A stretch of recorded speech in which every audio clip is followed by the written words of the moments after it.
Resume recording. Okay, we'll do that again. Hi, everybody. Welcome to the Coastal Virginia CRS Workgroup January 2023 meeting. We've got some great folks in the room here from the peninsula, which is wonderful, and a lot of people online. We are going to do kind of our community and member check-in first, because last meeting in 2022, we just didn't get a chance to get everybody at the end, and that is not how we wanted to do things. So before we do report outs, let's do a poll for all of our friends online to be able to receive continuing education credits. For those of us in the room, did everybody fill out the sign-in sheet? Thank you. Thank you. I don't know whose pen that is. It's a wetlands watch pen, so it's very expensive. Yeah. Be careful. You might want to keep it. Tom pointed out, Got her eyes on. Tom pointed out it's broken. It that would make sense. Oh, okay. Oh, thank you. I'm gonna leave the poll up for everybody online, so you'll be able to answer it at your leisure here. Okay, so everybody's done introductions, I think, in the chat. If you are new to our work group, we offer these hybrid meetings every other month. And we are typically in Newport News at the town center facility in this wonderful room. And if we're not, then we are back up in the Hampton Roads the Hampton Roads Planning District Commission's offices in their 757 room, which has worked out really well. So if we're not here, we're there, and that's in the city of Chesapeake, for those that are on the call and don't know. We do our meeting introductions in a hybrid way. So the folks in the room will introduce themselves first.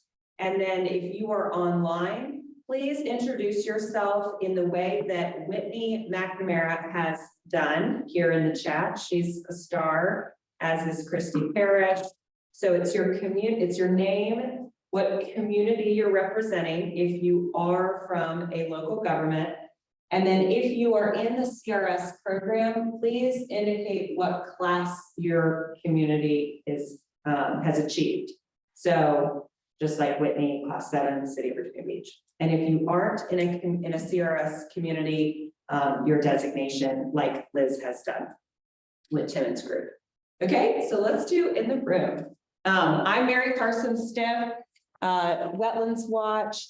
We're a nonprofit that is based in Norfolk, Virginia, but working statewide on climate change, adaptation, flood risk reduction, and wetlands conservation and preservation. And we are, Wetlands Watch is chair of this work group.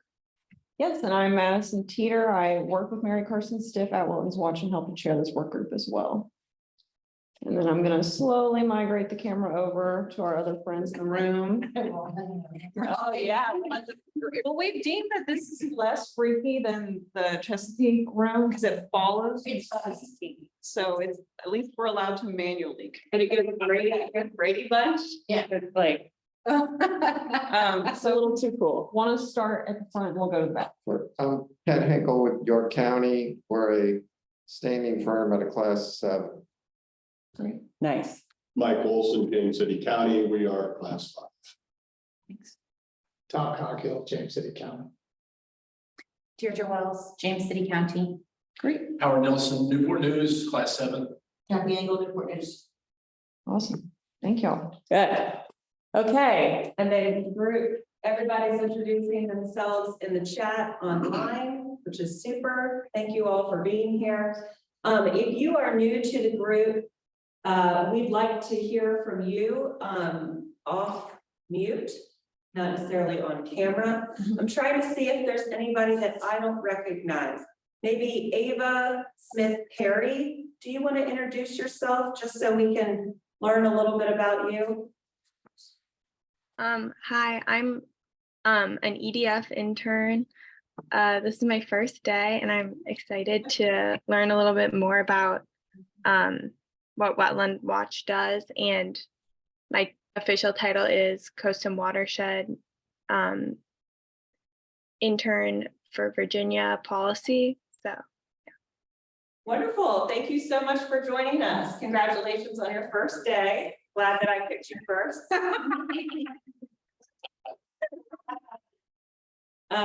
Anybody else that's new, please introduce yourself. Hey everyone, this is Nicole Keller. I have not been at one of these meetings yet, but I'm the resilience planner with Plan RVA and I work with Sarah Stewart. Wonderful to meet you, Nicole. Glad that you're on the call. Yeah, thank you. Hi, how's it going, everyone? My name is Nathan Bowman. I'm an environmental programs manager with City of Norfolk. Pleased to be here. Hi. Glad to see you. Period. So, Anybody else?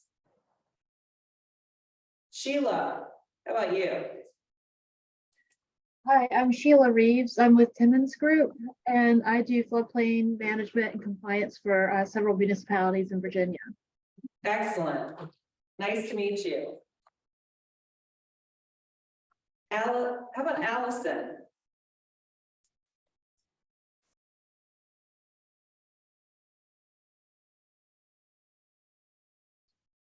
Do other folks know who Allison is? I apologize. Hey, Mary Carson, this is Greta. Oh, hey Greta, how you doing? Allison Jakura is our, she was, I don't know how recently, I'm sure it's probably been a little while. She is our official zoning administrator and floodplain administrator now. So she's going to be helping a lot with the CRS program. She's just not able to come off of mute right now. I see her note in the chat. Thank you for clarifying that, Greta. That's awesome. And Allison, it's wonderful that you're part of the group now. And so you've been there for about a year. That's super. Anybody that I'm missing? Anybody?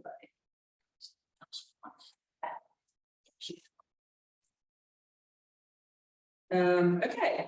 And Allison, oh, that's Allison. Okay, we just did. Okay, right. Okay, super. And I do see that Rich Sabota from FEMA Region 3 has joined the call. Rich, it's wonderful to see that you're part of the meeting today. Good morning, everybody. Happy to be with you. Okay, super.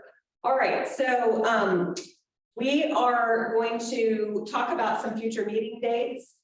The big kind of update or change is that we have a conflict on the date for the March work group meeting. It's right in the middle of the Environment Virginia Conference in Lexington. And last year it was just a little kind of sketchy. I was calling in from my phone and you know, people were in the meeting in the break room, and that just kind of wasn't the way that we'd like to do it. So if it's possible, we were able to get this room reserved for April 5th. And we haven't done a full sweep of regional schedules or professional calendars or anything like that to see if there's a conflict with that date. We just went ahead and reserved it just in case.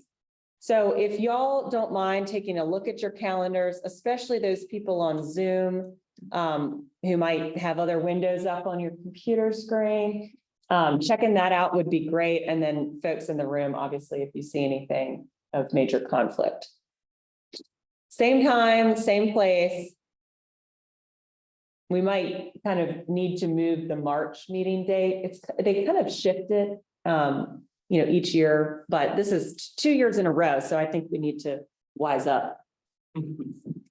Okay, the other dates are listed on the website, so you'll be able to get your calendar straight. We got all of the 2023 dates in advance in one big clump, and we're going to try to do the same thing for 2024. So we'll be reaching out to the meeting person here in Newport News to get that all straight in the next coming months. Okay. Continuing education credits, we received, let's see, so a little bit. I can just see a little bit of a note about someone having a conflict with that date, that's fine. We had a kind of a weird credit allocation for September and November. So September 2022, we did have an hour and a half of meeting time, like content-driven meeting time, but some of it was sort of general state type updates. And so I think that we received only 1 credit for that meeting. And then we received 2 credits for our last meeting, which we did not have report outs, as you all know and remember. And so we got more credits for that. So not my favorite meeting, but we got a lot of credits for that. So a little bit of a flex here, but expect 1.5 for most of our meetings.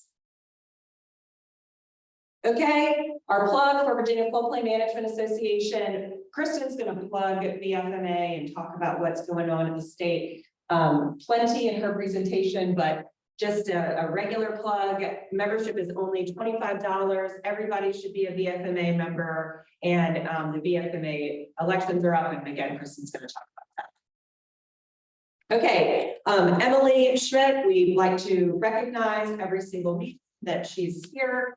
Or not here. She is the Virginia ISO CRS specialist. Her contact information is here on the slide. And she's wonderful. And if you have any questions about where you are in your cycle visit process or your verification process, Emily is your gal. And Emily, when we do report outs, since we're going to do it at the next slide, we'll just loop your kind of update in with that, if that's okay.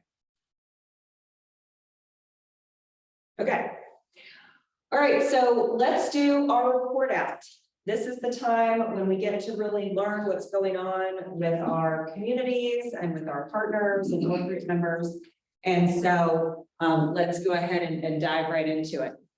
Wetlands Watch does not have any updates. We have one at the end of the meeting, actually, but in the event that somebody drops off, let's do our update. Everything I said, ignore it. We are hiring a new position at Wetlands Watch. We are hiring a policy program director. And this is a policy, this is the policy director job essentially. And it's the job that I've had for the past 8 years. And I am not leaving Wetlands Watch. To clarify, we're looking to build our capacity in the policy space and have someone who has a little bit more presence in Richmond. And then we are transitioning in our organization with the current executive director retiring in May. And I'm going to be stepping into Skip's place as executive director. And so this is very exciting, but of course bittersweet because Skip is such a wonderful part of this community and in our workspace and of course in Virginia and beyond. So little bittersweet, but definitely exciting. And I look forward to serving this new position. I'll still be a part of the work group because this work is really important to me and to our organization. And Madison is, as you all know, been stepping more into this space, and she'll be kind of heading the work group and heading our FEMA program. So it's really exciting. But all that's to say, we need to hire somebody to replace the work that I've been doing. And Madison has, I think, put the job position in the chat. And so just really would love for you all, our great friends and partners, to share it with anybody that you know might be interested. Looking for someone with policy experience. A legal background is great, but I know that not everybody wants to do this work. Maybe they want to practice law, but policy is wonderful. And then really someone with local government knowledge is essential for our work. So thank you. And did you have anything you wanted to? No, I don't have anything other than I got some big shoes filled with the work group, but I'm really excited to take it on. I've been really happy to be in this space and y'all being so welcoming of me here. And excited for the transition. So if y'all have any questions, please let us know. Cool. So how about we do the folks in the room, if anyone Yes. has any updates? So we can start from the top and go back. If you don't have any, that's okay. I don't have any updates. Okay. We will be working with Emily sometime in the near future for our 5-year cycle visit. Emily, it would be nice if you could give me a couple months heads up. We do have a lot of things going on from a workflow standpoint. Yeah, I bet. That would be appreciated. And one thing that we're gonna work with Emily on is creating a like a little rough calendar of when everybody is going to cycle. And it'll be rough in the sense that, you know, I know we won't know July versus June. Actually, maybe we probably will by now, but it'll just have a little bit of a window of time just to give people an idea. Yeah, a quarter of the year would be wonderful. Would be good. Okay. Second quarter, third quarter. Great. Well, and I think, yes, we'll get with Emily, and that's been, we've talked briefly about that, but we'd like to, you know when she's here and see if we can schedule, because she'll be here for like, you know, several days at a time, and she might even be here for a week just to knock out a couple at the same time. So we'd like to host her in a way that would be beneficial to other CRS communities. Right. Cool. Are you gonna go for a 4? That's what we need to talk to Emily about as well. Is We there have drainage? we don't have the prerequisites, we have the points. Oh, you do? Requisites for class 4 are tricky. And so it's definitely the BSEGs and the watershed management plan, but we do offer courtesy reviews for those. So if you're working on a watershed management plan in line with the CRS manual, feel free to contact me. We can figure out how to get it in for a courtesy review. Okay, wonderful, thank you. Norfolk and James City County are gunning for each other. For this 4. Cool. Nothing else. He's covered. Great. Okay, Newport News. Do I know how to do that? Oh, wait, I'm supposed to change. No, you're good. No, it's on. Oh, it is? Okay. Yeah, you never changed it back the other way, so it's okay. Okay, I don't know how to do this. It's already on. You're good to go. Okay, We're good. good. Wonderful. Nice. Feels good. Well, wait, that's not true. You have that huge plan. Oh, yeah. We actually, speaking of watershed management plans, there's 78 counties in that pass. And we had the beginning scoping meeting before that, and I spread throughout the whole time. Got a new CRS, we're gonna go ahead and do this master planning for each of our watersheds. You have to meet the CRS, because it doesn't make sense to do an effort. And because I thought we needed it for 5, now you're telling me 4, so we got a ways. Okay. But is everybody familiar with what Newport News is trying to do with all of the plans that are, you know, gonna be kind of interrelated and connected? Might be cool for people to know.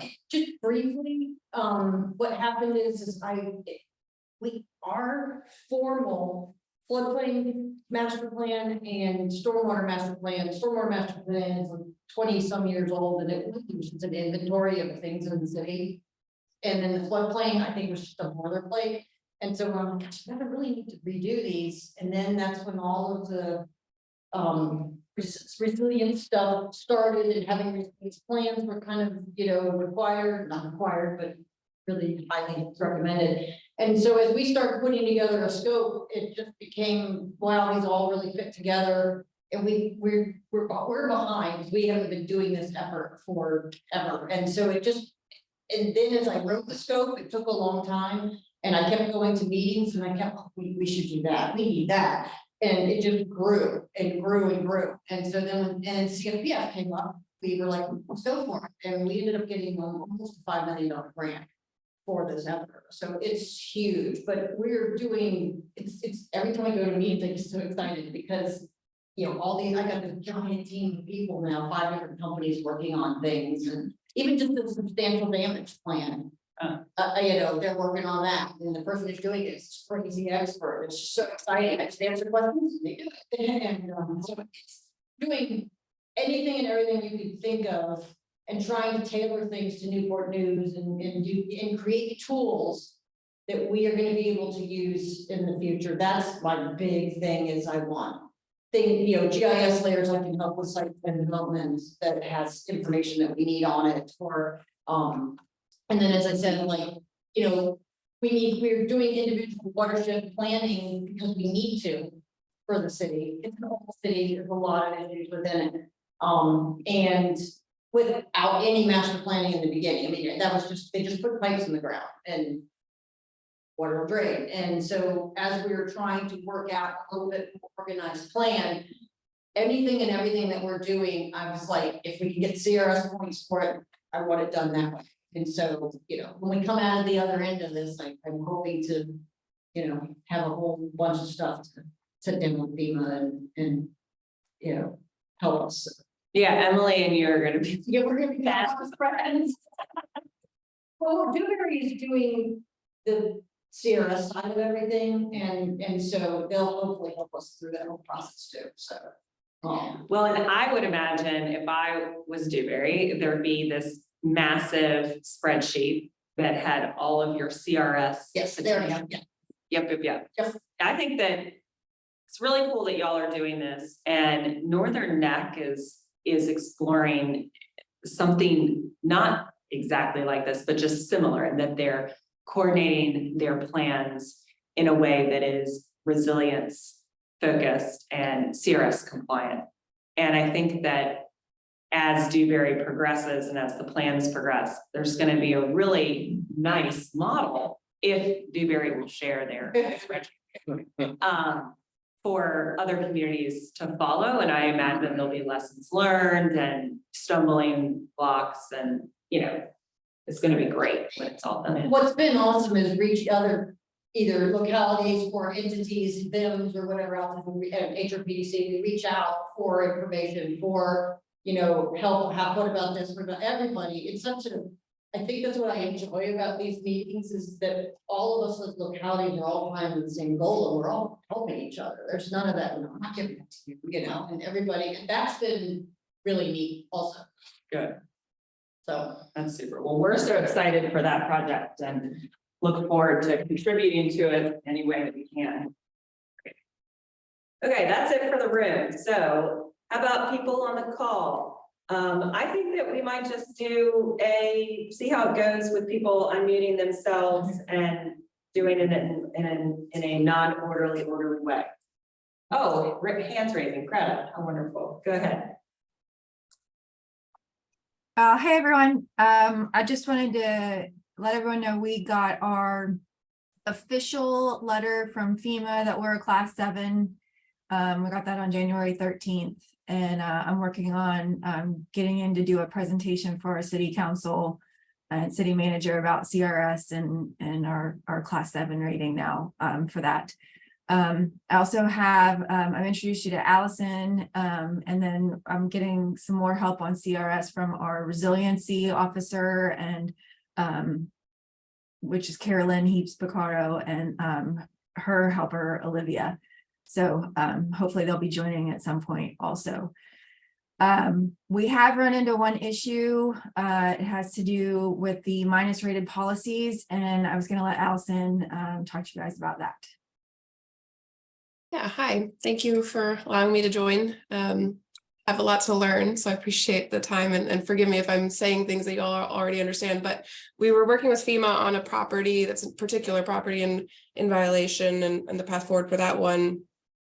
And during that discussion, it came up that recently FEMA has adopted using a new software database called the National Violation Tracker, NVT, and we had not heard anything about this, and we were curious if other localities have heard about this new program being used. And as Greta referenced, apparently it's these properties that FEMA has information or believes to be in violation.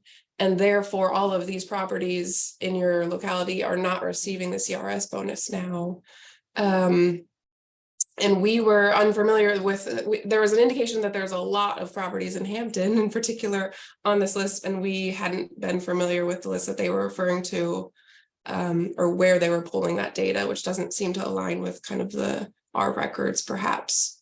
So we were curious if others have any information. I see the question about what type of violation. In this case, it was not a failure to install flood vents in a garage, but I guess it's just any property that perhaps is in violation of flood ordinance requirements. Well, glad that Jay Tate is on the call because Jay is with the city of Chesapeake and he's been the kind of minus rated advocate for the city of Chesapeake.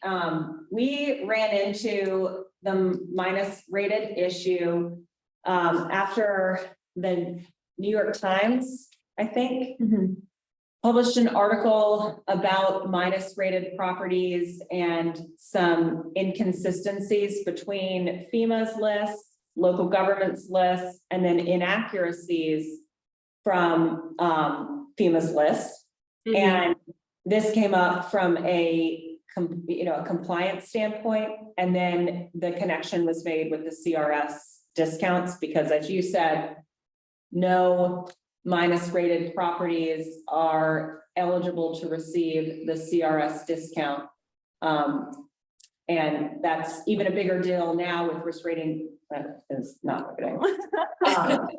That's even a bigger deal now with risk rating 2.0 because every policy in a community is eligible to receive the credits except those minus rated properties. So was that a recent article, and would it be possible that you might send it to us? I'm curious to see that. yeah, we can look it up online. I think it was Christopher Fillell. It was about, I think it came out in 2020. I think. Oh, okay. I have no concept of time in code. So Yeah. It could have been 2020, 2021. I think we were having only online work group meetings, if I recall correctly, because the discussion was online.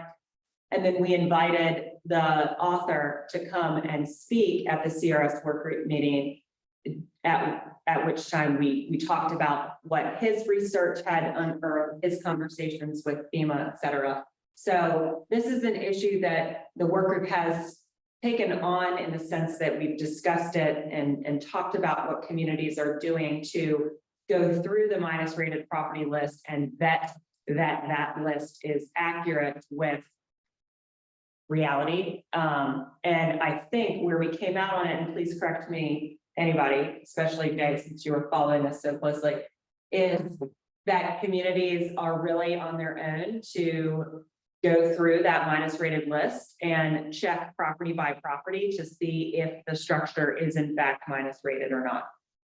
And that's okay. So that's interesting because we asked for the list and they refused us. We had not been provided said list. That's good. The policy hadn't changed then. Okay,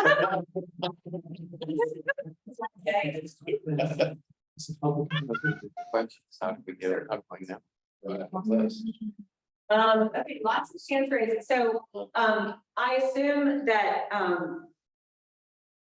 did he escape this call or Rich, are you still on? Yes, and I'm being very quiet for a reason. Quite honestly. Yes, long story short, when we switched over from the legacy system to risk rating 2.0, as Mary Carson said, there was a change in the application of CRS discounts as well. And the minus rated listings that Mary Carson referred to as transferred straight on over to the new database. And because of the appearance of those structures being out of compliance rate-wise, they've been continued on the list. I'm not sure what the details are in terms of how we are verifying that list. It would not surprise me if that job has gone out to the communities while The minus rated lists were fairly comprehensive. They may actually reflect some structures that are actually out of compliance and not because of the minus rated situation. So in order to be fair to everybody, well, it's an extra amount of work. We want to make sure that we are properly crediting people who should be getting the CRS discount and not giving the discount to those structures that may be out of compliance. Keep in mind that the transition from the old system to the new system has just been amazing, and for the most part, pretty successful. Come April 1st, every policy in our book of business will have been transferred on over to risk rating 2.0, and that in itself is a pretty major accomplishment, but we still certainly have some challenges, still have a way to go. While I'm talking, I'll just give you a couple of other pieces of information. Because of various pieces of legislation, there is a huge amount of increase in funding for mitigation activities. And as a result of that, FEMA Region 3, and especially the mitigation division, is in the process of hiring. So we are beefing up our staff. It's going to take a little while, but you'll be able to, I think, see a lot of activity coming out of those increases in funding for those various programs. So that's, of course, another good news thing. We're very early on, of course, in the year now, and we're just settling into planning our outreach approach and actualities for coming year. And I can assure you, since I'm part of that team, CRS will figure prominently into that. And last but not least, CRS transformation, CRS, I forget the new name for that whole process, but that again is an ongoing process, and more to follow on that one. I ask everybody to kind of be patient with us as we work through a mountain of activities, which I think will result in a lot of good news for a lot of people. Open to your questions. I know there probably are a lot of people that want to talk about this, but just is the list not available because of the risk rating 2.0 transition? Or is the list not made available because there's an issue with FEMA red tape? Yep, a good and a valid question that I don't know the answer to. I'm sorry to say, I'm not dodging it. I was out earlier part of this month, and I know that there were a lot of meetings and discussions surrounding those issues, but what the substance of those are, I don't know. I will check into the actualities of that, and Mary Carson, I'll send you a note on back so you can share it with the rest of the attenders. Okay, that would be great. Whatever you find out, thank you for passing it along, and then we will flag that for follow-up. Okay, anybody else on minus rated? Just feel free to unmute if you need to. Hey MC, this is Matt Simons, City of Norfolk. Hey, I'll just share a little bit of our experience a few years ago with minus rated, so we did get the infamous minus rated list. It was a little bit before the New York Times article came out and everything kind of went into lockdown mode. So that's probably why we got it. But we got it around the same time as our CAV. And during that CAV, we had like almost every single property on the minus rated list was included in the CAV. So we kind of knew that, like, okay, this is all related. I'll say that what we did learn is that it's not necessarily whether the house is out of compliance. What we found is that whether or not somebody in the course of time obtained a new elevation certificate in order to try to kind of like submit for rate and submitted that rate to FEMA. And when they got that new elevation certificate, the surveyor pointed out something that almost like when you do your CRS recertification and you get errors, pointed out something that had an error that indicates kind of non-compliance. And that could be something like the surveyor did not seek a certificate for the engineered flood vents. And so the default without one is that it's not engineered and doesn't meet the minimum standard. It could be lots of different things that are not necessarily that the structure is out of compliance, but without more information, or if the surveyor made an error, it appears to be out of compliance. And so what we found, I guess, with a lot of different research and looking into it, our thought for the best solution was not necessarily that the floodplain administrators and regulators should try to find the solution for our community. It was hundreds. It was several hundred, maybe even close to 1,000 minus rated properties. But we thought it's not that we just get a list. It was more like identify the particular item that is called out as, if it's a flood vent issue, if it's a lowest adjacent grade because they did some landscaping, or something and threw off a grade by 1/10 of a foot that made the difference or something. Point out what exactly is the issue in the declaration statement for the policyholder and inform the policyholder, hey, you're not getting the CRS discount. It's, for whatever the community is. It's 5%, it's 25%, it's X amount of dollars of savings that you're missing. And it's because of this particular reason that we know of from an elevation certificate submitted X date to FEMA, and to just like spell out. I feel like a good programmer could use like Power Automate or Power Apps and put together, an algorithm that would kind of like inform the policyholder of exactly what they need to do. And that would be the way to then obtain compliance, I feel like. So I'll just share that, and that's our experience. Yeah, thank you. That's helpful, Matt. Mary, this Yes. Jay, I guess we did an extensive amount of research because we were so alarmed the high number that was on the list. In some cases, we had even recent elevation certificates that we went back and audited, and they were clean, and it wasn't even like they were close. We thought there must be some data entry problem is the only thing we could figure out on why FEMA thought they were minus rated. But it was, difficult to get anyone that could help us resolve these cases when there was no reason that we could see for it. And it is a hell of a list, but it's a big hit on a property owner if they're not getting a discount, and they reasonably should be. So, we at one time thought about sending letters and pointing them in the direction of FEMA and saying, this is a determination FEMA's made. We don't know why you're minus rated, but you should look into it.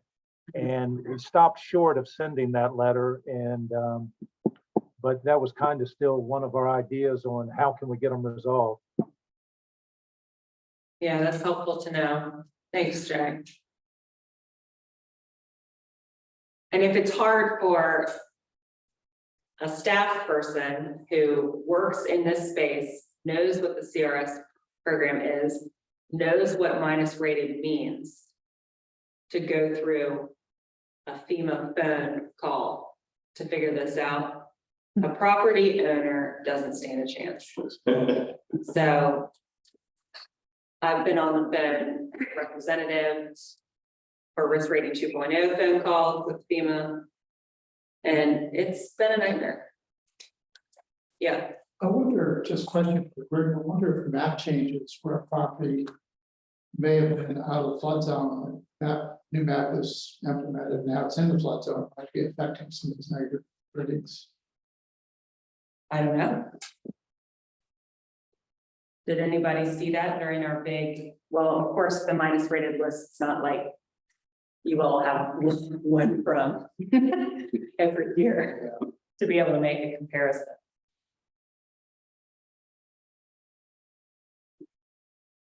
Okay, thank you, Rich, just looking into the status of that tracker. Anything else before we move? Okay, the fun continues with minus rated properties. Thank you, Hampton, for bringing it up again. That's not sarcasm. It's good, we needed that. Okay, Grace Hanson. Hi, good morning. I am giving updates on behalf of Ben McFarland, who could not be in attendance today. But we received the CFPF grant to do some regional CRS work, so we will be starting that in the next couple of months. We also have a coastal resilience working group meeting this Friday, and it will be virtual on Zoom, and we'll talk about the CFPF and revolving loan fund. And we have identified a few issues with the flood calculator on getfloodfluent.org. And we are working to fix that. So if you have any questions or suggestions, please feel free to reach out to Ben or I, and I can put our emails in the chat. Thank you, Grace. And can you put the link to the meeting, like Zoom or whatever, in the chat? Yes. Thank you. Okay, we'll do it. Thanks. Okay, Christy. All right, there we go. First of all, my heart dropped with the whole negative CRS rating thing. I was like, oh gosh, another thing. But anyways, we'll figure it out should we ever get a list. But I don't know if we said anything at last meeting, so if I'm repetitive, I'm sorry, but I did want to give a shout out to VFMA for awarding James City County CRS Program of the Year. We're still on cloud nine about it and really truly appreciate the nomination and the award. Second of all, every so often, well, we have a county run marina, and I didn't know if anyone had any experience with flood proofing a ADA bathroom facility. We keep going back and forth on whether they move it out of the floodplain, but that causes issues about going up a hill and if you have ADA accessible routes. I know that there are some ways around that portion of it, but didn't know if anyone had ever experienced floodproofing a bathroom actually in the floodplain. It's a coastal area, so when I say coastal, it's non-tidal. It's not in a VE or a coastal AE zone. But if you have any resources, put it in the chat if you don't mind, or email me at James City. Thank you.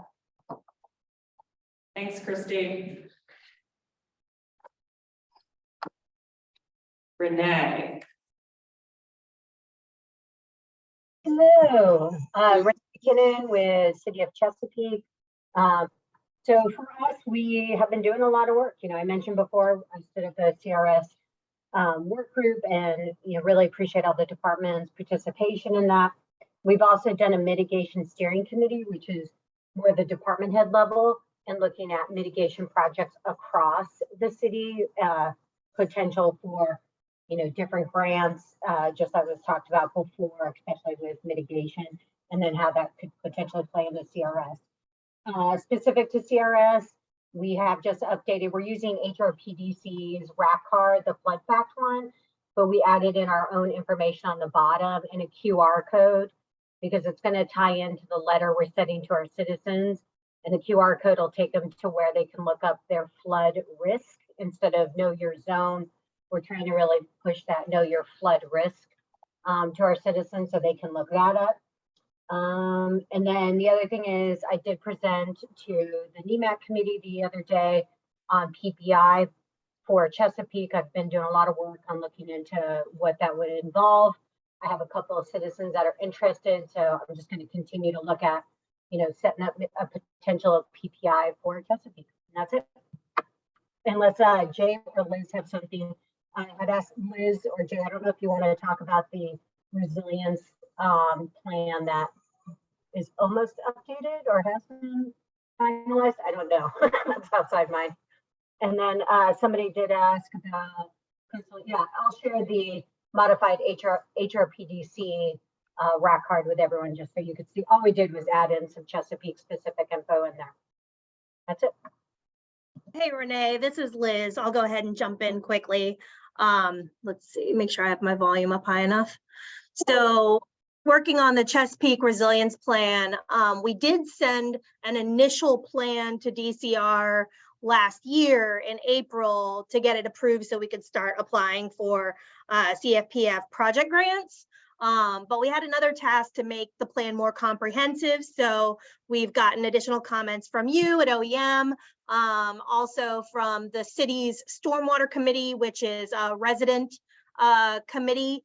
So we're planning on making those revisions in the next week or two, and then city will get a chance to review it.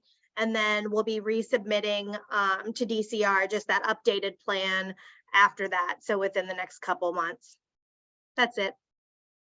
Liz, did that original plan get approved by DCR? Yeah, it did. We were crossing our fingers because we ended up, just having it done in time to like submit it at the deadline date for the application. So I think that was April 8th of last year. So we submitted the applications and the plan at the same time and did get the plan approved with no comments from DCR at that time. So the revisions we're making to it now are not based on any DCR comments. It's just additional content that the city would like to add. We're also adding some language, and I've done this for another client as well, to try to incorporate by reference projects as the localities are developing them, putting some guidelines in such that if a project is developed following these guidelines, then it's in accordance with the other projects in the plan and should be able to be incorporated by reference. So you don't have to like reopen the darn thing every time you want to add a project.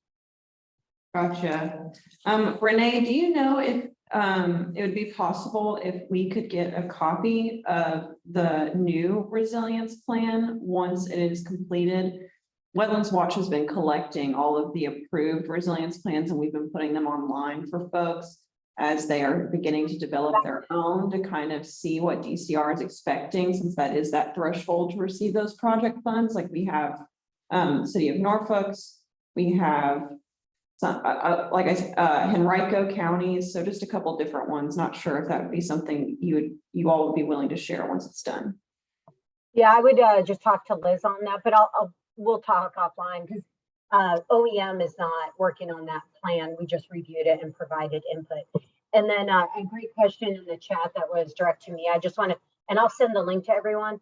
In our Know Your Flood Risk, we're using the DCR link to a GIS map as our part of our embedded QR code, so people can put in their address and it'll look up what flood area they're in, at least so they have a better idea. Because in this area in Hampton Roads and up and in the peninsula too, we get a lot of transient folks, military and others that don't understand flood risk, and we're seeing a lot that they think know your zone and they don't realize that's different from your flood risk. So we're trying in our current communications to the public is really push that know your flood risk instead of just know your zone, because I feel like a lot of people know what that is. Well, know what their zone is, they don't necessarily know their flood risk. So I'll send that out to you, Madison. Okay, thank you so much. Are you linking to VFRIS, Renee? I don't know. Okay, it's a DCR flood map. Absolutely, that sounds like what it is. Yeah. Okay.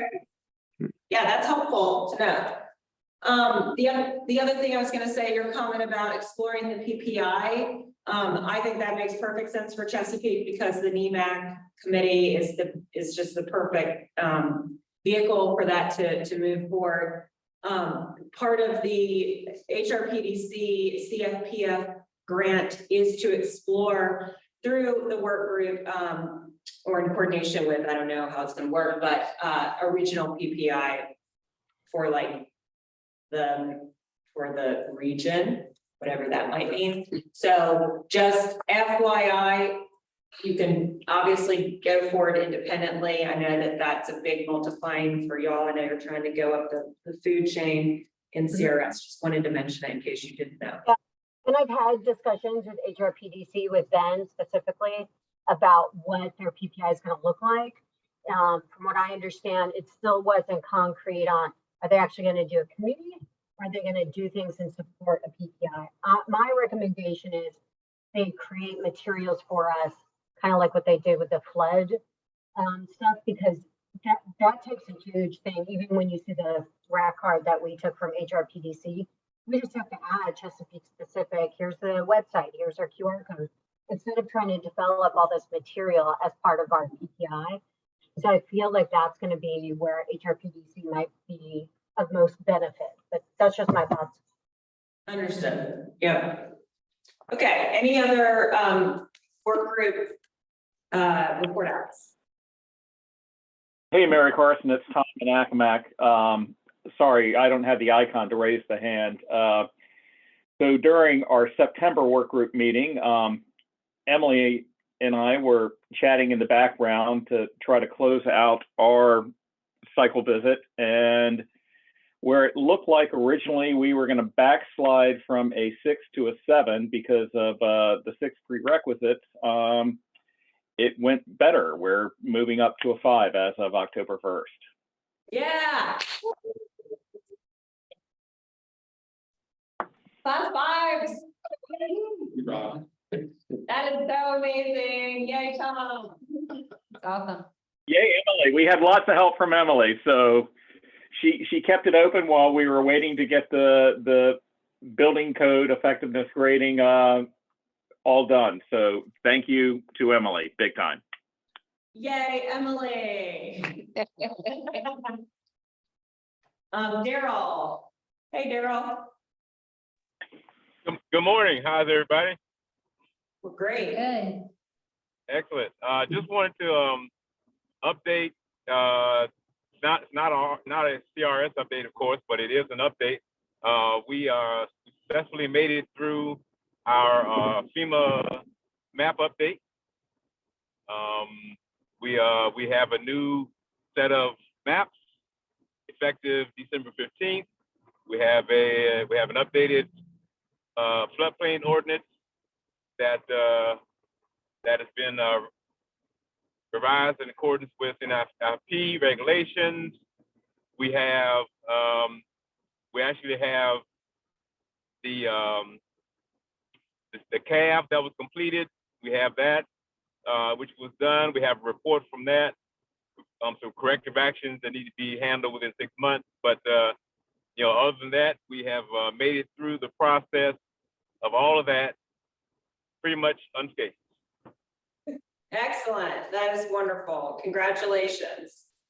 We're going to talk about the CAD process in just 1 minute. So it's wonderful to know you just went through it. Yep. Okay, Whitney, Virginia Beach. Hey, good morning. On that note, all I had to share was we have a CAV coming up in the middle of May. Oh my gracious. Okay, more CAV combos coming your way. Yeah, which they were so kind to schedule it the week after the ASFPM conference, which then means I probably can't go because I'm gonna be prepping for the CAV visit.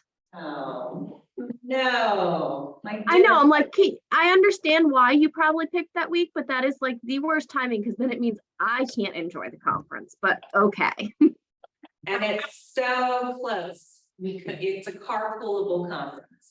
Yes, I'm gonna try to go for the first half of the week, I think. Criminal. Yeah, okay. But yeah, so that's coming. All right. Anybody else? This is Emily. I will give a little bit of an update. Now it sounds like we're done with the community pieces.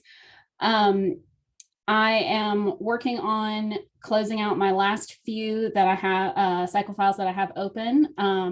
So hopefully I will get communications out to Prince William County and Falls Church and Gloucester in the next week or two.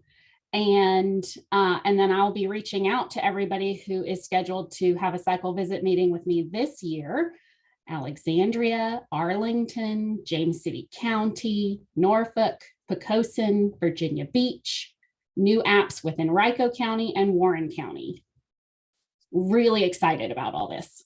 And then just as a couple reminders, if you are looking to move up a class, we do have the modification process. you have to contact me about that because I'm not able to chase everybody. The cycle visits are really to verify what existing activities you are doing that are creditable. It's not necessarily the best time to look at adding activities. But we will score what you are currently working on, what you're currently doing. If it's just something of publicity and you get it done during our conversation time, then we can probably add that activity in. But for the most part, it's what you're currently doing. And then if you have changes that you want to make, we can work on those in a future modification. So we're trying to get that kind of snapshot view of what activities you're working on. So if you want to have a conversation with me and it's not your cycle visit year, but you're preparing for a future cycle visit, we can absolutely have those kind of technical assistance discussions to see what you would potentially need to add or change to bump up to that next class by the time you have your cycle visit. And then two other pieces that I want to kind of remind folks of. When those hazard mitigation plans or any of those 5-year plans get updated, please feel free to send to me for a courtesy review or for getting them scored so that when your cycle comes around, within the 5 years of that plan being effective, we can absolutely make sure that it's ready to go. Of my cycle visits this year, 4 of you guys are on that Hampton Roads hazard mitigation plan. And I don't have a copy of it yet because I know it's not necessarily fully finished, but I will need a copy and a checklist filled out so that we can get that plan reviewed. And then you guys, Virginia's great about the Class 8 prerequisites. So I don't have to really push on that 1 foot of freeboard with the mechanical and equipment's being elevated. But those are the 2 things that I like to prep communities about ahead of time. Questions? For the hazard mitigation plan in Hampton Roads, that plan has been finalized. There was a hiccup in the checklist completion issue, blah, blah, blah, doesn't matter. That should be taken care of, but maybe not finalized. And the HRPDC is the point of contact on that. Okay. Grace, do you have any insight on that? I don't know if you've been involved with the hazard mitigation planning updates. Unfortunately, I don't have any information, but I can talk to Ben afterwards, and Emily, I can send you an email and I'll include you as well. Fantastic. And I just want to remind you guys that I am still within my first 5 years of working on the Virginia communities. So eventually I will have met with all of you, and then our next visit will be revisiting the documentation that I worked with you previously on. But I appreciate you bearing with me while we work forward with new communities meeting me. Good, thank you, Emily. And Wetlands watches fingers and toes are crossed for 420 looking good in Gloucester.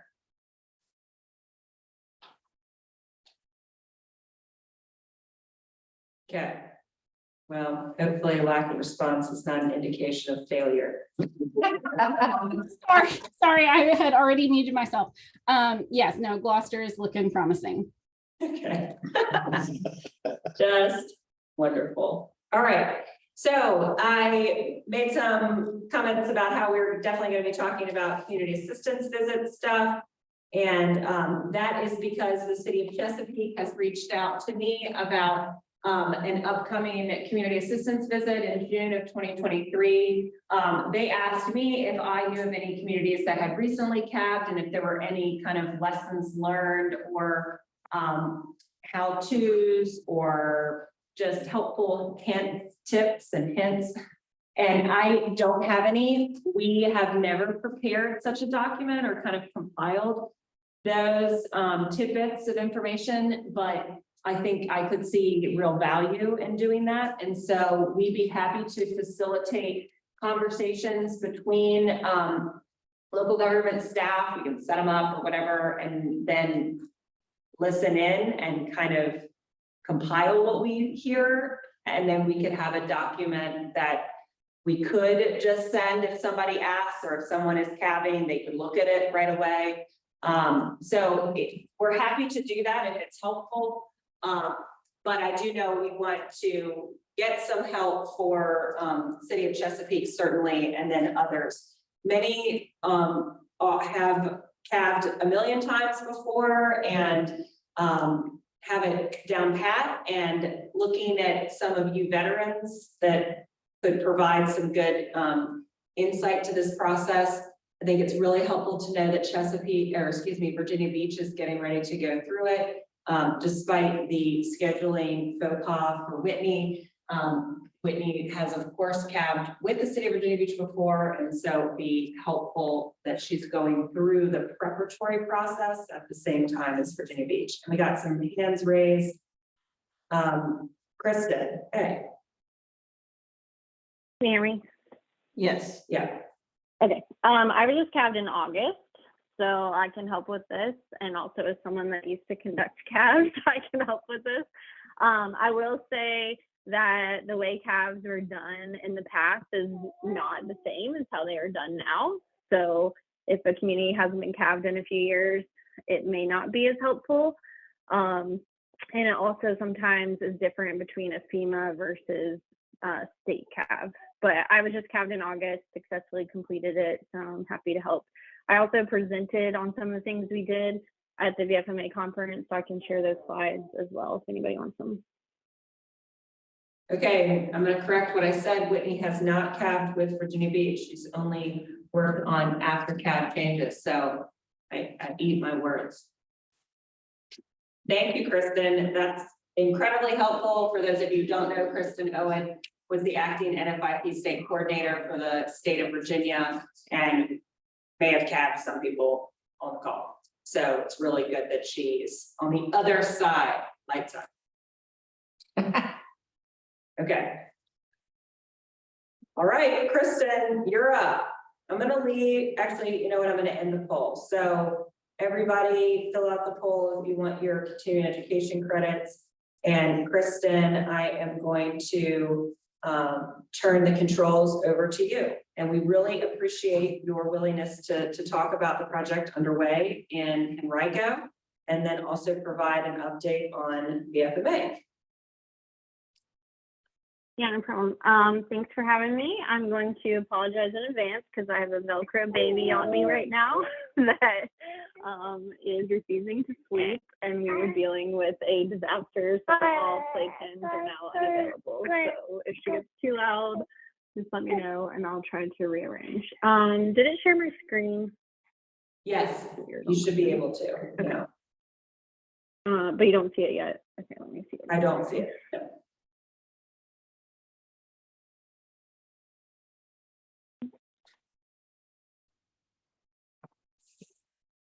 Oh, there we go. Okay, do you see it now? Yes, and can everybody on the call too? Good. Okay, all right, perfect. Well, first, I just want to give a quick update on VFMA. We do have an election open right now for the board of directors. Voting is open through February 24th. We have 5 positions up for election: the president, secretary, and 3 representatives. If you are a member, you can vote. If you're not a member, you can join to be a member. As long as you pay for your membership by 11:59 p.m. on February 24th, you can vote. That information is all up on our website. Send email about it. We'll send some more email blasts in the future. We have an L273 course in Newport News actually next week. We partnered with ASFPM and FEMA headquarters to offer this course. We are fully booked with 30 people. It's actually going to be in the same room that we have the CRS meeting. So lots of people from your all's communities are registered to take this class. So we're excited about that, to be able to offer that. We hope to be able to do that more in the future. But this is kind of like a new pilot thing that ASFPM is doing with FEMA headquarters. So we'll see how it goes. We also are working with ASCE, the Norfolk chapter, to partner on hosting a resiliency technical seminar in Virginia Beach. It is planned for April 4th. We're still kind of finalizing the details about registration and everything for that, but information should be going out soon related to that. And then we also have our 2023 annual conference coming up in Richmond. We already have it all scheduled. It'll be November 12th through the 14th. It's going to be at the same place we had it last year at the Lexington. And we're going to be putting the call for abstracts out this spring. So if you've ever been to the FMA conference in the past, you know, everything's kind of last minute. We're trying to really get away from that this year. So be thinking about presentations, things like that. If you have any ideas, because we're going to do the call for abstracts sooner than later. And then again, Mary Carson kind of touched on this earlier, but we do have 2 memberships available: an individual membership, which is only $25, and a corporate membership, which is $150, but it gives you 7 different members. So you basically get 1 for free. Our corporate member also gets some different things like your logo on the website, logo in the newsletters, things like that. So does anybody have any questions about the FMA before I dive into the acquisition program?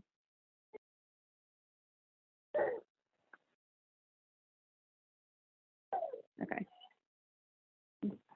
Turning on Moana so you guys don't hear, you might hear Moana, but hopefully you don't hear crying. All right. So Mary Carson asked me to talk about our voluntary floodplain acquisition program. This is something we got the CFPF grant for. And we're just kind of getting kicked off on it because I was on maternity leave for the first part of this grant, and we've just kind of been getting everything worked together. So we haven't made very much progress, but I wanted to just kind of give you an overview of what the program actually is. And then if anybody has any feedback or thoughts or experiences that you can share, you know, throughout this, or, you know, while we're working on it over the next year or two, please feel free. So we have really 3 phases to the program. The first phase is just establishing the program. And what I mean by that is like the bones, the administrative piece of it, you know, what all of our procedures are going to be, how we handle funding, how we handle, you know, outreach and education to the public, things like that. And then we have phase 2, which is actually acquiring the properties, so actually going out and purchasing them. And then phase 3 is redeveloping or reclaiming those acquired properties, you know, basically whatever we want to do with them. And some of phase 2 and 3 may be happening interchangeably. We may start acquiring some properties while we're still working on phase 1, but we really want to establish the program before we start buying too much property, because we're trying to kind of be strategic with what we're doing. So just related to our grant, we actually initially applied under round 1 for phase 1 and 2. So we had a request in our grant application to purchase up to 10 properties. So we asked for, I forget how much it was. The thing was like $1 million or $2 million. DCR didn't like that, so we'd go back and forth with them again, and they changed some of the things that we were allowed to do. So it ended up getting cut down to just creating the program piece and doing some of the outreach. And they ended up giving us funding under round 2. It was still supposed to be under round 1, but it got pushed under round 2. And that was just for phase 1. So our total project cost under the grant was $482,000. So the grant was covering about $360,000, and we have about $120,000. We also applied initially as a low income geographic area because of the neighborhood where we're doing this, and we are still piloting part of this in the neighborhood, but DCR came back and said that we didn't qualify. They could not give us an explanation of why we don't qualify because our neighborhood met all of the definitions that they had for that, but they would not give us the low income cost, the match for that. So this is what we have. Our timeline for actual work, the grant is a 3-year grant, but we have kind of cut it down. Like I said, we missed, you know, most of last year because I was on maternity leave, but we also have just condensed it down because we really want to get this done and moving ahead. So right now our timeline is to be finished by next spring with everything. So these are the goals of the project. We sat down and, had some conversations, and I wanted to really make sure that this was a comprehensive program, and was kind of like taking all of the lessons learned from every program we knew about and trying to make sure that we, would avoid some pitfalls. And so I wanted to make sure it was very comprehensive, and also focusing on a variety of funding sources, because a lot of programs I've seen focus on FEMA funding. And while that's great, we all know that FEMA funding is very limiting and also, takes a long time and is sometimes difficult to get. So we wanted to make sure we would have a program that was built to function for any of those things, that we could meet all of those very strict requirements of FEMA, but could also have flexibility to use other funding sources. We also wanted to make sure it was data driven, because we are trying to take a strategic approach to the properties we're picking. We need to be able to justify that, because we have over 7,000 properties in the county that have drainage complaints of any type of flooding. I mean, it could be like flooding in their house, flooding on just in their yard. It can be a variety of things. So everybody wants us to do something. And there are some areas where we don't necessarily want to acquire properties because it's just not useful for us. It's not, good use of our tax dollars. So we're trying to make sure that everything's data driven, and to at least justify. It may not make the final decision, but it can at least help us prioritize projects. We also want to target both vacant and developed properties. We have higher regulatory standards in our floodplain, and we have since the 80s. So we have a lot of vacant properties in the floodplain that aren't really buildable at this point because of our regulations, that are assessed at like $500 each. So we could get a huge amount of properties for a relatively low amount of money by doing that, and then also save pretty significantly on the costs related to like redeveloping those or reclaiming them into some kind of nature-based solution. But we also still want to focus on developed properties, because we do have about 1,200 pre-firm homes in our floodplain that are flooding at some risk, and many of them are low-income properties. And so we do want to try to help those vulnerable populations. But then we also have a few in some areas of the county that are like $1 million homes that we would never be able to acquire. So we have to kind of balance that. We also want to prioritize properties that are near other county-owned properties, or where we can bundle a bunch of properties, because what our goal is to not have like a patchwork of properties around the county that we're responsible for maintaining. Our goal is to start acquiring multiple properties so that we can actually go in, tear up roads and utilities, build a park, do something with it, get Chesapeake Bay credits, things like that. So we're trying to be really strategic with where we start, but that doesn't necessarily mean that we won't acquire something somewhere else.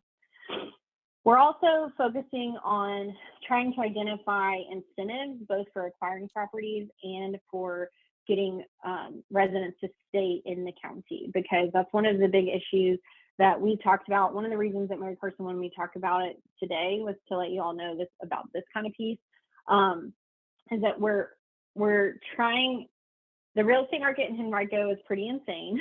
And so we don't want anyone to leave the county, but it's also really difficult for people to purchase property somewhere else now if we buy them out. So we're trying to really focus on that, because we want people to let us buy them out so we can get them out of harm's way. But we also, we're trying to be reasonable and realistic at the same time, and focus on trying to find some inclusive ways that we can help some of these property owners. And then we also really want to emphasize public education and outreach to create some community champions that help us do this, because we know that we're not going to be able to do this all our own. And I am the floodplain manager, and then I have one person that helps review floodplain permits and one person that helps me with dam safety, and that's it. That's our program. So there's no way that I can actually deal with, educating the whole public. So this is kind of the project overview, and I'm going to talk about tasks 2 through 4 in a little bit more detail.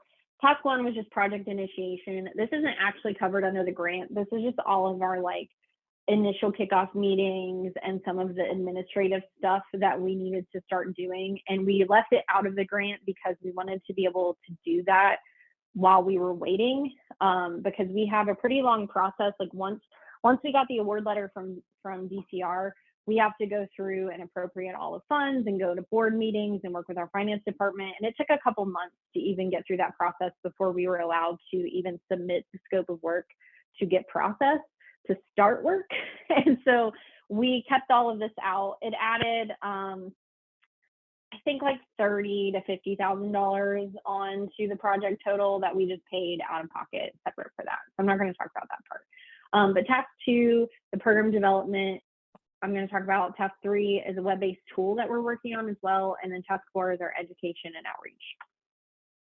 So for the program development, this is kind of the bulk of what we're doing. It's really, establishing that administrative procedure. The program design and research, this is what we're currently working on right now. And the biggest part of this is we're doing a complete literature review of other programs in the country and trying to identify lessons learned and any pitfalls that we should try to avoid, and comparing different localities to see what makes sense for us versus what doesn't make sense. A lot of communities use a stormwater utility fee, and our board is very against having a stormwater utility fee. So basically every program that uses stormwater utility fees for funding can't really be used for us because we have been told we're never having a stormwater utility fee. So we're using Charlotte-Mecklenburg, North Carolina. Their buyout program is kind of our primary model. We went down and visited with them in November of 2021 and kind of met with them, did a tour of their program and everything. And we kind of joked that we're like sister communities now because we bug them all the time. And then they're kind of waiting for us to finish some of this so they can look at updating part of their program. But that's what we're working on right now. We're partnering with Dewberry, and they're in the middle of this literature review right now.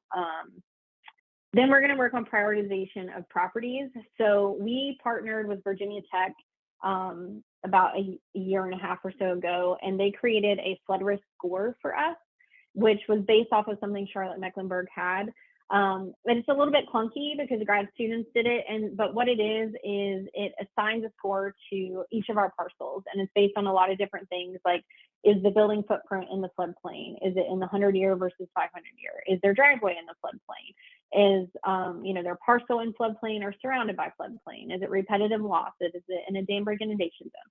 So all these different things to basically assign a value. And then we can look at the map countywide and see, oh, these are the hot spots of the highest flood risk versus the areas where, it's not as much flood risk. And then that will be one piece of our puzzle in our data-driven approach to, what properties do we want to recommend for acquisition. And then we're doing also an analysis of the highest risk and highest likely benefit to cost ratios. So basically, we're doing like a depth damage function for all the properties based on FEMA's BCA so that we can, make sure it's set up to work with that funding and see like generally which neighborhoods would return the higher BCA score for us. And then we're also going to be looking at if there are other things that we can consider, like benefits that FEMA wouldn't necessarily consider for their programs, but that we could build into our recommendations. So if we're using some other kind of funding source that, we still are aware of that. And even if we use FEMA funding, we can still share those other benefits with our board and the county manager's office. We're also going to be working on a property owner survey related to this to like send out and get some input from property owners about some of the things that maybe we should be aware of. Then we're doing a county level cost analysis, which is basically just a loss avoidance study. So we're going to be looking at like the revenue and the maintenance costs versus the infrastructure maintenance if we don't do anything, response recovery costs, things like that. And then we're going to also do a review of like potential value that we would get from having open space if we did acquire these properties.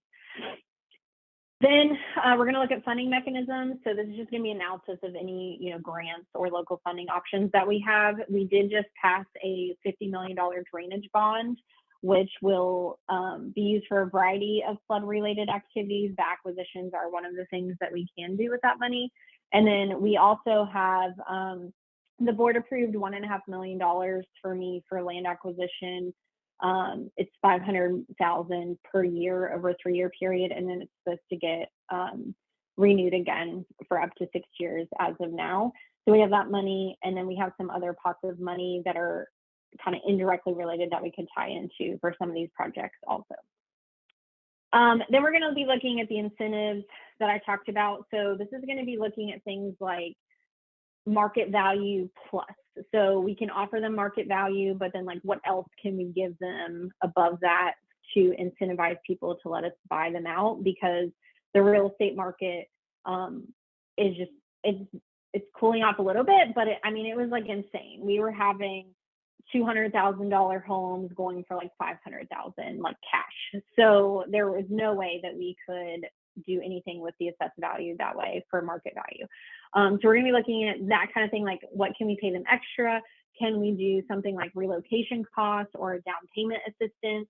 And then also we're gonna be looking into a rent back option, because we have some property owners who are generational, who have been there, you know, their entire life.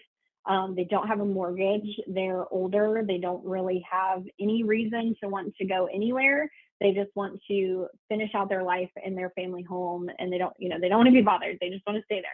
So that's something that was kind of talked about that we're going to be looking into. We don't know exactly what that will look like. It might be, you know, you have a time period associated with it that you can rent back for, you know, say up to 5 years while you're working on finding another place, or until your structure floods and then you're out, that kind of thing. But we're also going to be looking into just like how equitable the rent back option is, because for some of these property owners that don't have a mortgage, it's actually not, aside from letting them stay in their home, like it's not really helpful for them to have the rent back, because then they're having to pay rent that they don't pay now. And so that's something else that we're trying to figure out too, is like, what is reasonable for rent?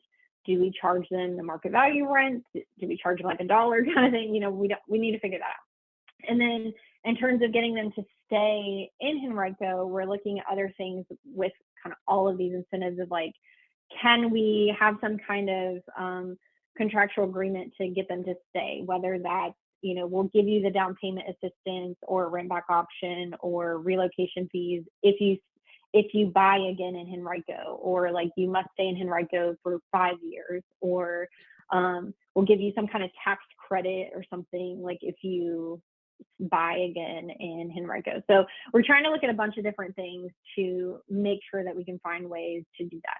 Long term, we'd like to look into if there are ways that we can basically relocate the structures and or build new structures to basically like relocate the whole neighborhood and kind of evaluate, do we have open space areas that maybe we could flip flop these? Like, can we take this area that's undeveloped, that's in a more suitable location, and basically uplift the entire neighborhood and move them over, and then turn the neighborhood into the open space where it's floodplain. So we're not going to look into that too much in this project, but that's kind of like long-term, one of the things we're trying to look at.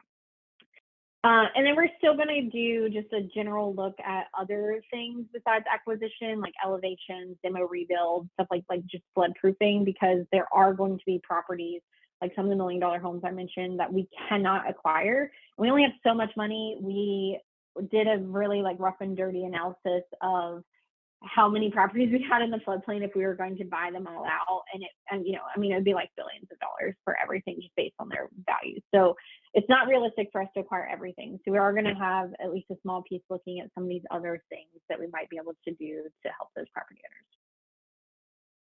So the web-based tool aspect, this is intended to have an external and an internal facing service. The external piece of it will be like providing information to the public, allowing residents to actually request information and request like assistance if they want us to consider purchasing their property or giving them ideas on floodproofing, things like that. And then also it will have like an application aspect to it, so they can apply for like acquisition, and so they would provide us with different information that we would need to know about their property, so we can build it in to our system to kind of prioritize and rank them. so that we don't have to go out and figure all of this out on our own. So it's like, if people are really interested in doing it, they can come and give us the information we need up front, and then we'll build them in, and then we can, you know, consider that as we're going. And then on the internal side, it will, you know, aggregate all of that, build in our evaluation, build in the flood risk score that we already have, and some other things, so that we can be going in and looking at that and using it to kind of streamline some of these things that we will need for our recommendations. And then the education outreach piece, this is pretty comprehensive. We kind of went all out with education outreach because we don't really know what's going to work yet. And some of these things will be countywide, and some of them will be focused on our pilot neighborhood. So the communication strategy is basically, we're going to be creating, you know, a communications plan. We're going to try to leverage as many county events that are existing that we can look, and then also looking at like short-term placemaking activities like pop-up parks or temporary art installations, things like that, where we can go in on some of these properties we already own that are vacant, and, you know, maybe do a pop-up park and have education information about acquisitions, and talk to the property owners there to say, look, here's this tiny park that we just did here. If we could buy out these other properties, you know, we can make it even to a bigger park and have this nice amenity for your neighborhood, or, you know, things like that. We're also going to do community meetings, and this will be focused in our pilot neighborhood, which I'll talk about in just a second.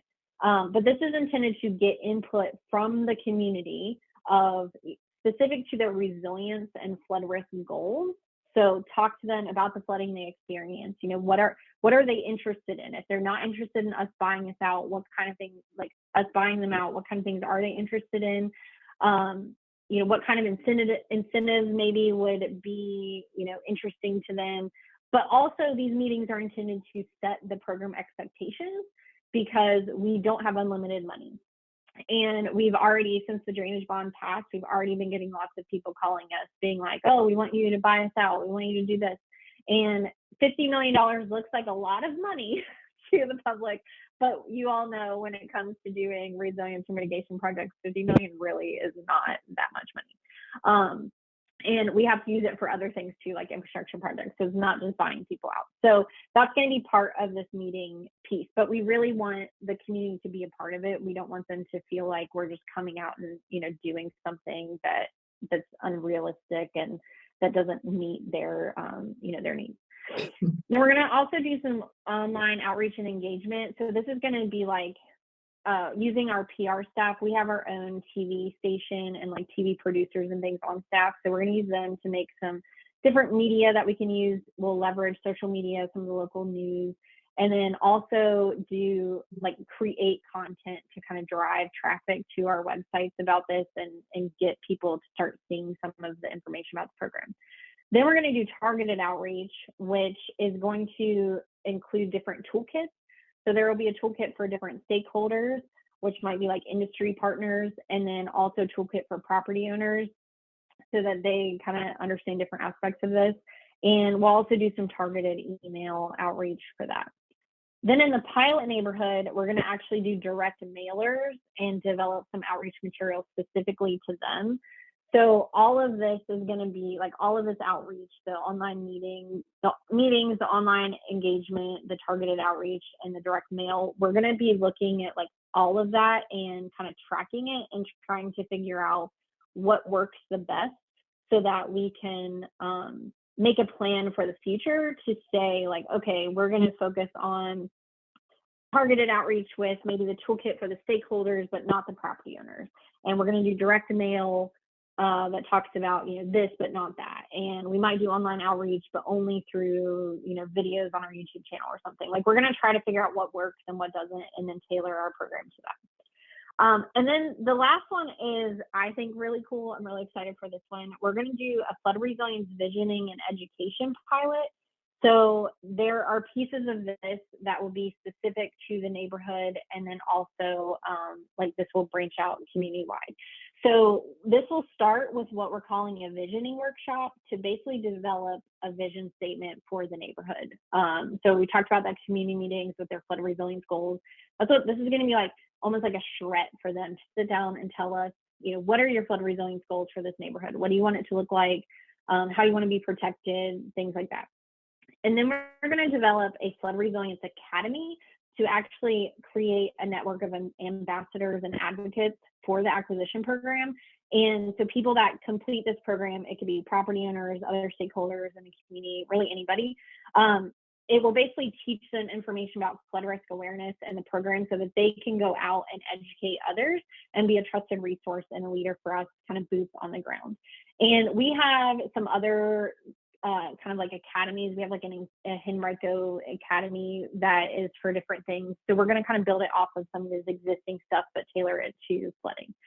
And then we're also going to do a flood resilience training specific to county staff and our elected officials to provide an overview of all of our flood related initiatives for them. So that will include the acquisition program, but it will go beyond that and talk about some of our foundational concepts for, you know, all things flood resiliency that we're doing and how that's relevant to them. Because one of the things I've been doing for the last 2 years working at the county is having lots of conversations with other departments and learning that most of them don't really understand the connection between flooding, whether it's their programs impacting flooding, potentially making it better or worse, or you know, our programs impacting them, whether it's regulatory, mapping, you know, whatever.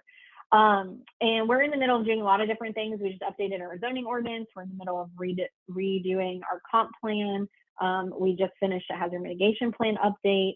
We are in the middle of creating a new online permitting system. And the board and the county manager's office just created an environmental committee. So we're working on doing a lot of different things with that. And so the timing works out really well because we've already started some of these conversations on a higher level with leadership. And now we're getting to, this will let us get kind of in the weeds with the lower level staff to make sure that they're aware of it so that hopefully we don't hit roadblocks in the future when we say like, hey, you know, this would be really great to partner with planning on this, and they can see that connection, why it's important. So you're not busy So at the all. pilot neighborhood that we, yeah, yeah, and we're still waiting on daycare, you know, so working full time with the baby. And I forgot to give you my update, but we're having our visit with Emily for CRS in April. So, you know, lots of things going on. This is why we're creating the community ambassadors, because I don't have time for that. So, but our pilot neighborhood is in the Lakeside neighborhood. If you've ever been in Richmond, this is right next to Bryan Park in the city of Richmond.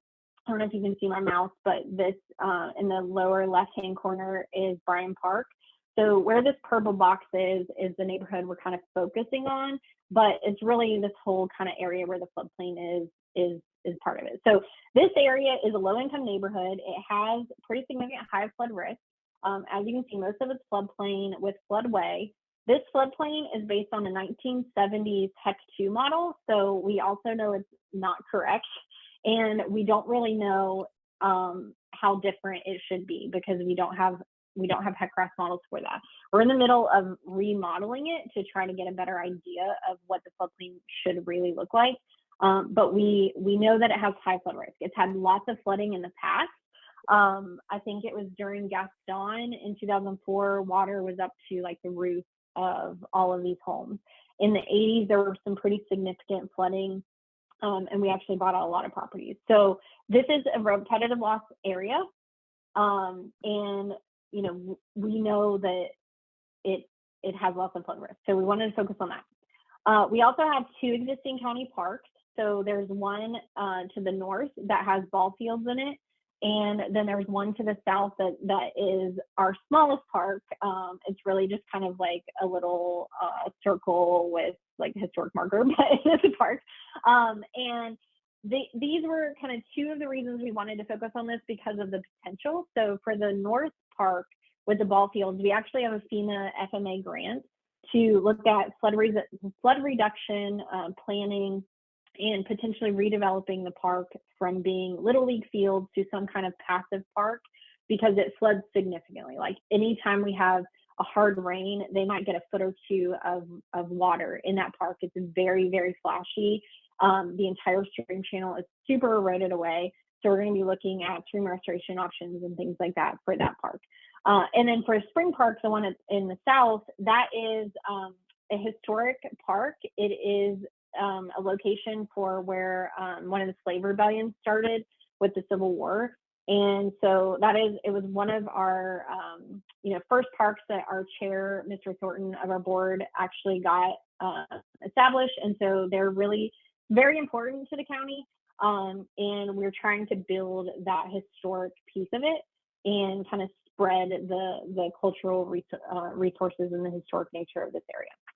We also are in the middle of building the Fall Line Trail, which I don't know how much you all know of it, but it's kind of like the Capitol Trail, but it is planned to go from Petersburg to Ashland. So we are literally in the middle of permitting this entire trail through this area from Spring Park up and well beyond where the screen ends. It is following the floodplain entirely, so it's been really fun to permit that, but we are getting a new HECRES model now for this entire area because of it. But so that's something else that we wanted to look at, because we have a lot of potential and funding now for this, because we're developing this trail. We're kind of expanding Spring Park a little bit. We're looking at like a historic designation for the area, doing educational signs and things. And so with that, we have potential to also share, flood risk information and things like that. And then we also have a ton of existing county-owned parcels in this area, because in the 80s, we bought a bunch of them out. And we had a directive from the board and the county manager at the time to basically do like whatever we needed to buy out these properties. And so that's kind of what made us start doing this, looking in this area, because we already have a bunch of vacant lots. So even if we just bought out like 2 or 3, we could get rid of an entire street and start redeveloping it, because we already own so many. So this is the pilot neighborhood where we're doing like the meetings and the academy and things like that. And then our goal is to try to buy out properties in phase 2 starting in this neighborhood. So next steps, we have our first official kickoff meeting with other people besides me and Dewberry tomorrow. So we're going to be meeting with like our real property department and emergency management and some other DPW folks and planning, things like that, to kind of get started. Going to be pretty high level to give them just some background, kind of what we talked about today of the project, make sure they're aware of it, and then really focus on what their role might be or what it could be, so that they understand the connection between this and their programs. Because ultimately what will happen is when I start acquiring properties, I'm just going to be like, okay, who wants this? Who wants to do something with this property I bought, because I don't have capacity to like maintain it or do anything. So I'm trying to get everybody on board to be like, hey, parks, you want to build a park? Hey, transportation, you guys need Chesapeake Bay credits? You want to build a wetland, geostream restoration, something. So that's part of what this is, trying to build them into this. And then we'll also be working with like police and fire to make sure that as we go through and start coming up with ideas for how we use these open space parcels, that we're also building in things that they might be concerned with, that we're going to have enough lighting, that we're not going to create a dangerous space, or that, the community might feel is unsafe. So that'll be something else that we do. We're also going to do a site visit of the pilot neighborhood in February, just kind of walk around, let Dewberry get some boots on the ground, see what's there, and kind of get some thought process going for like, the meetings and the academy and things like that. And then we're going to be completing the literature review around March is kind of what we're thinking right now. And then we'll evaluate that and then kind of get started working on some of the next steps. But we have a really awesome team with Dewberry coming from a variety of different states along the East Coast. So we're really excited. They're pretty excited. And yeah, we'll see how it goes. Hopefully it all works out. And we come up with some good stuff and can get the program started. And in the meantime, we've been working with our real property department, and we've set up some like notifications through the MLS for parcels that are in the floodplain, so that if they go up for sale, that we can potentially start buying some of them out. Because like I said, we have a bunch of vacant parcels that aren't buildable, and so pretty frequently we'll get emails from somebody that's trying to sell it, or somebody just bought it thinking, like, oh, I just bought this parcel for $1,000 in Henrico. This is a steal. I'm going to go develop it now. And then we're like, no, you got it for $1,000. You just can't do anything. So then they want us to buy it from them. So we started buying some already, just because people are offering. Some people have donated parcels to us already because they just don't pay taxes on it anymore. So it's not like we're not doing anything yet, but we also really want to try to be strategic. So we're not trying to like actively go out and hunt for them, but if people ask, we consider it. So that is really all that I have for today. So I'm happy to answer any questions and can provide an update in the future too about what we're doing. Thank you, Kristen. That was a really great review of all of the work that y'all are doing. I don't think this is gonna be hard at all. I think. Yeah, I know, right? This is so I'm having. Got loads of time. I'm having heart palpitations. Yeah. It's reminding me of our pilot project, which is the gift that I'm giving. Yeah. One thing that I did talk to Kristen about was just the potential opportunity for, this really innovative, really complex pilot project to have the work group as a sounding board for challenging issues that come up. Without a doubt, there will be roadblocks to some of this work, and there will be difficult scenarios and problems that Henrico is going to have to work through. And if members of the work group can provide any assistance to helping work through some of those challenges, I think I see that I think it could be a really nice partnership and a nice benefit.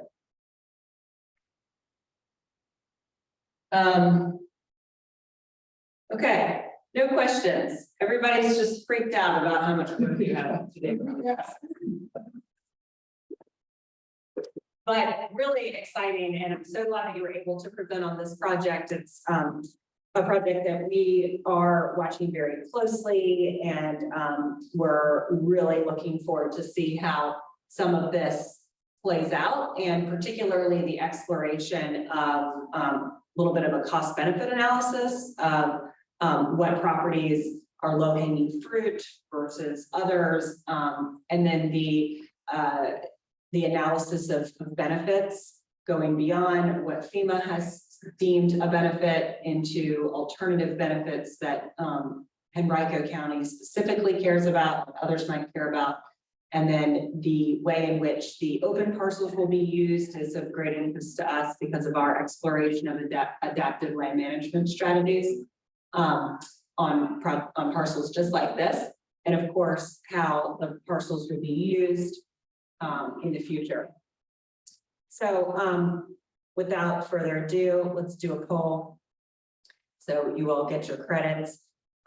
This is questions that we created with Kristen. So she obviously wants to learn about the alternative funding sources because of that part of their project. And if you will have access to who answered what on the polls, and we can coordinate with Kristen to get you connected to her.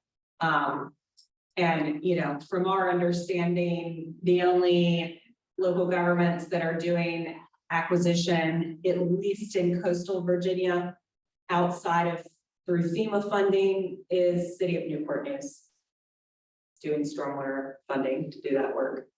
So that's our only, that's the only thing we can contribute to this poll. Okay, we have very quick updates in 10 minutes. I'll turn it over to. Yeah, so let me, very weirdly point the camera at myself. So not sure if you all have noticed, for those who are CFMs, but the Association of State Floodplain Managers recently updated their membership portal. So it looks a bit different if you are going in to look at your continuing education credits. They do have a bit of a system that you have to follow to sign up through the new portal, but if you just go to floods.org, their typical website, go to membership login, does a little pop-up box that shows you exactly how to sign up if you all haven't already. But once you go in here, there's a couple of new things. I was searching through it last week to see kind of what all they're trying to build out. They are trying to build out kind of like discussion boards as like a sounding board for communities across the country that are looking at different issues.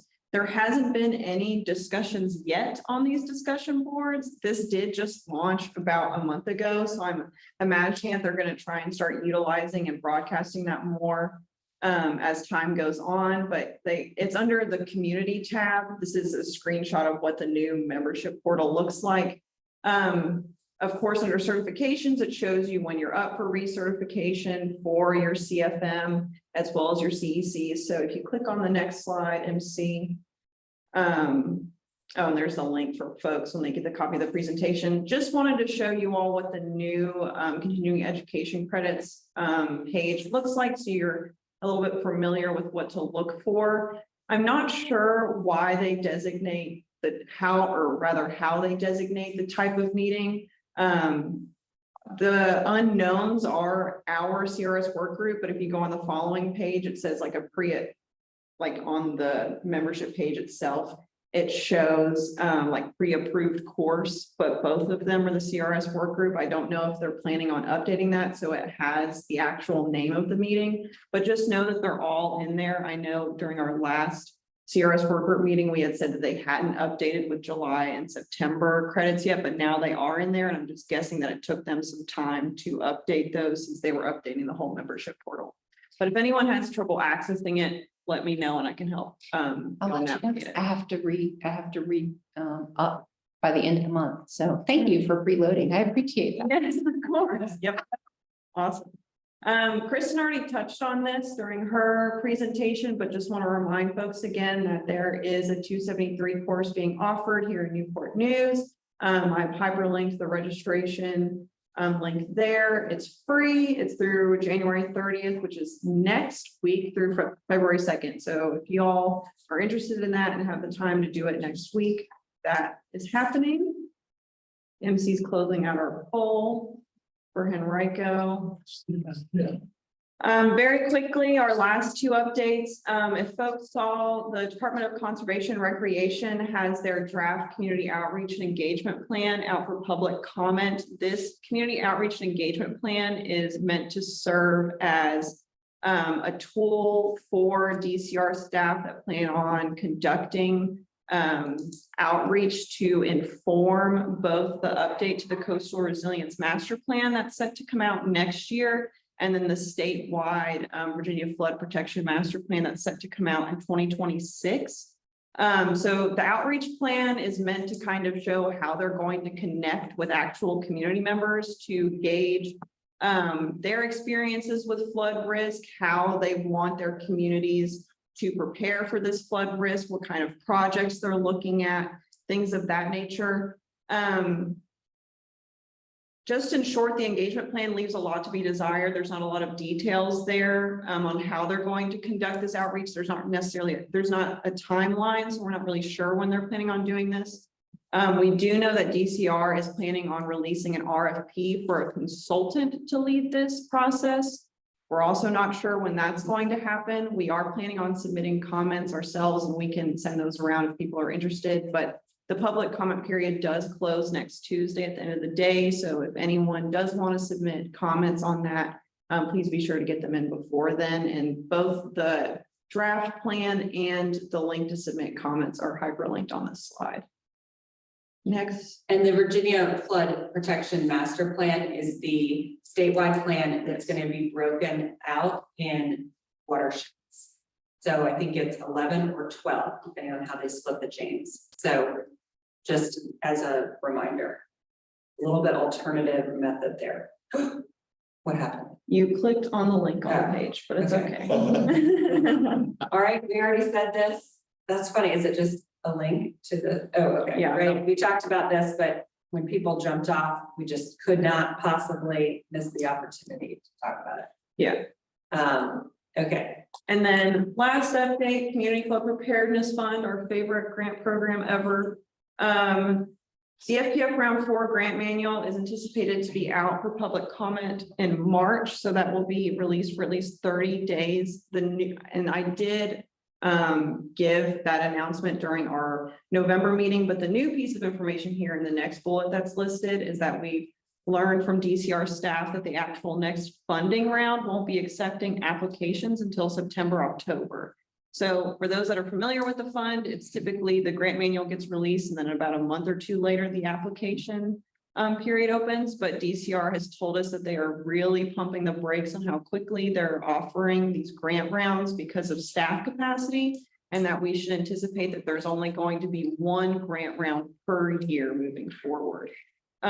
So y'all have plenty of time to start thinking about different projects or plans that you want to submit for round 4. The other important piece here, and it's part of the poll that MC just opened, is the revolving loan fund, which has not operationalized yet. There has not been any loan service through this program, is also set to release its first round of funding for loans at the same time as the Community Flood Preparedness Fund. So we're anticipating dual manuals coming out in March for both of these programs. And then the loan program also opening its first round of applications in September, October. So that's what we know about those two programs. The questions that are up on the board is anyone planning on applying for the next round of CFPF? And please know that Wetlands Watch has resources to assist localities with those applications. If y'all need them, just please feel free to reach out to me if that is something that folks want to talk about. And then we're also just trying to gauge how interested localities are in the Resilience Revolving Loan Fund program. If folks are interested in actually establishing loan program through this for their communities. And we're interested in like all the dirty details about this because in Virginia, we're going to need every bucket of money available in every type of way to really service every type of applicant and every recipient of support. So we are not against a revolving loan fund. We are concerned that many local governments and property owners are not going to take advantage of a loan program in general because of borrowing capacity, because of lack of equity, because of more agreeable loans in a private marketplace. And then really communities that have a lot of capacity that might be considered a shoe-in for the revolving loan fund, really can't borrow this, right? So that capacity issue, debt capacity issue is a big deal. So the 3 out of 14, I'll end the poll and share responses that answered yes to working or participating in the Resilience Revolving Loan Fund. We'd love to hear from you, what infrastructure is in place, how is your local government going to be able to service the debt, handle the administration of the program in general. These are the types of things that we're really thinking through and trying to understand as we advocate, for this resource and advocate for the CFPF in relation to this resource. So if anybody wants to come off on mute, I know we're right at 12. We can have a private conversation about it in the future, but we're interested in how this is going to work in practice.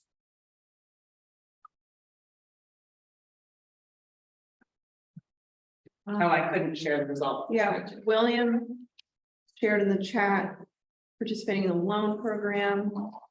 It's a short run, no, and a longer run, maybe we need more time to analyze.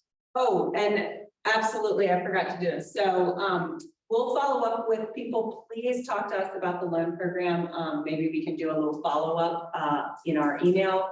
But one additional thing to note is that during crossover in the General Assembly, the environmental NGOs are going to be hosting a reception, and by reception, I mean happy hour for members of the General Assembly, and the focus is going to be on resilience work in the Commonwealth.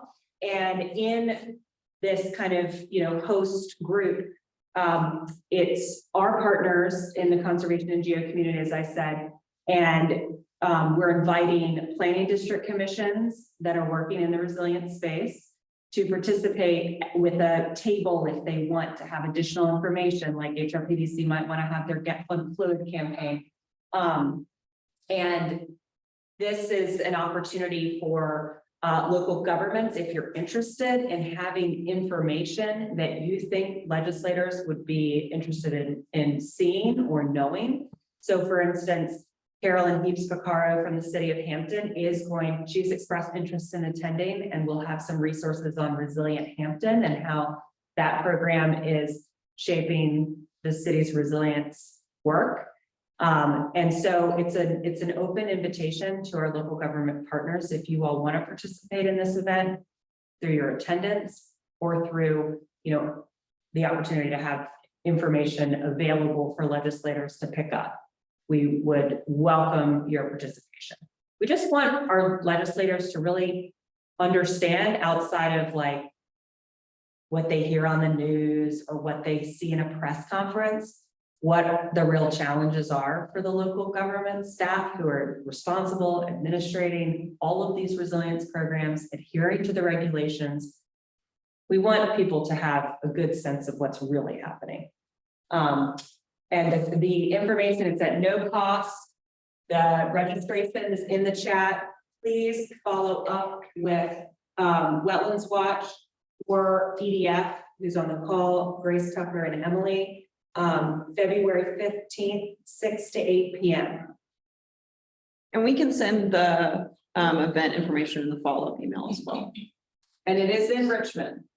Should have said that, but that's where the legislators are. So we got to get them with a beer, make them happy. Okay, just follow up if you're interested, and all the information is in the chat, and we'll call it out in our follow-up email with an opportunity for you to just reply and say yay if you want to. Okay, thank you all so much.